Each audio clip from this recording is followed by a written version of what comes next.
দেশের আইন স্বীকৃতি দিয়েছে ভোটার লিস্টে তৃতীয় লিঙ্গের ভোটার হিসেবেই নাম থাকে তাদের।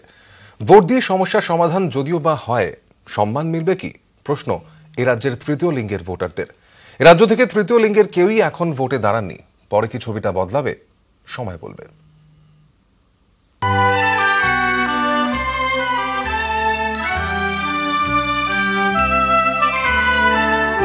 ভোটার লিস্টের হিসেবে তৃতীয় লিঙ্গের ভোটার।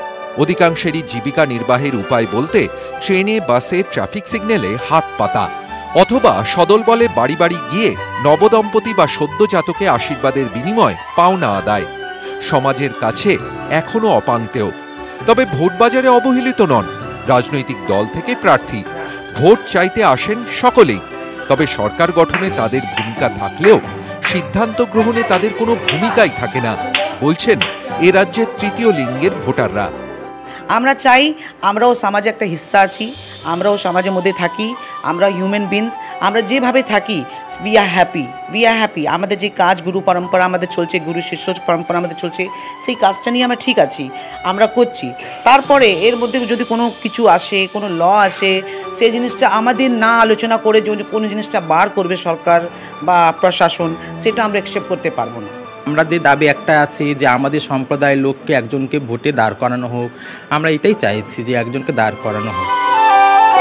2019-এর লোকসভা নির্বাচনে রাজ্যের মোট ভোটার 6,97,60,868 জন, যাদের মধ্যে তৃতীয় লিঙ্গের ভোটার 1,426 জন।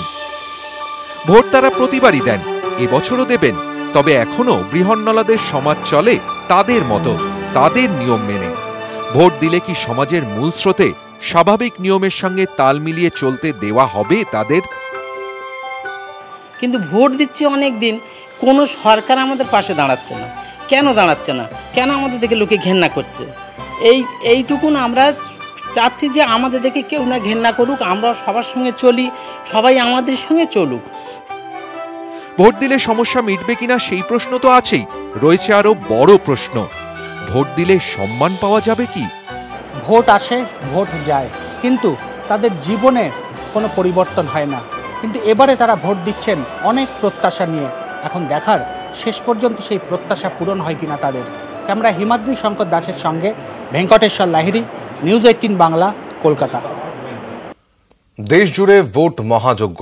কারো কাছে ক্ষমতা পুনর্দখলের লড়াই, কারো কাছে নিজেকে প্রমাণ করে ক্ষমতায় আসার। তবে দেশের এক শ্রেণীর মানুষের কাছে এক অন্য সুযোগ, খানিক উপরি রোজগারের। ওড়িশার নানা প্রান্তে ধরা পড়ল তেমনই কিছু ছবি। সকলেই ভুবনেশ্বরের কোনো না কোনো বস্তির বাসিন্দা। কেউ দিনমজুর, কারো আবার সংসার চলে মাদুর ঝুড়ির মতো বাঁশ দিয়ে তৈরি নানা জিনিস বানিয়ে। তবে ভোটের আগে সকলেই অন্য ভূমিকায়। কেউ বরাত পেয়েছেন বিভিন্ন রাজনৈতিক দলের পতাকা তৈরির, কারো দায়িত্ব বাঁশের ফ্ল্যাগ হোল্ডার বানানো। মাপ অনুযায়ী এক একটি পতাকায় লাভ 2 থেকে 4 টাকার মধ্যে। इलेक्शन का काम स्टिक झंडा का बैनर स्टिक का लगा कर सकते हैं। 11, 18, 23 এবং 29 এপ্রিল 4 দফায় ওড়িশার 21টি লোকসভা এবং 147টি বিধানসভা কেন্দ্রে নির্বাচন। তার আগে পর্যন্ত প্রতিদিন 500 থেকে 1000 পতাকা বানাতে পারলেই 1000 থেকে 3000 টাকা রোজগার। সেই সুযোগকেই কাজে লাগাতে চান এরা সকলেই। নিউজ 18 বাংলা।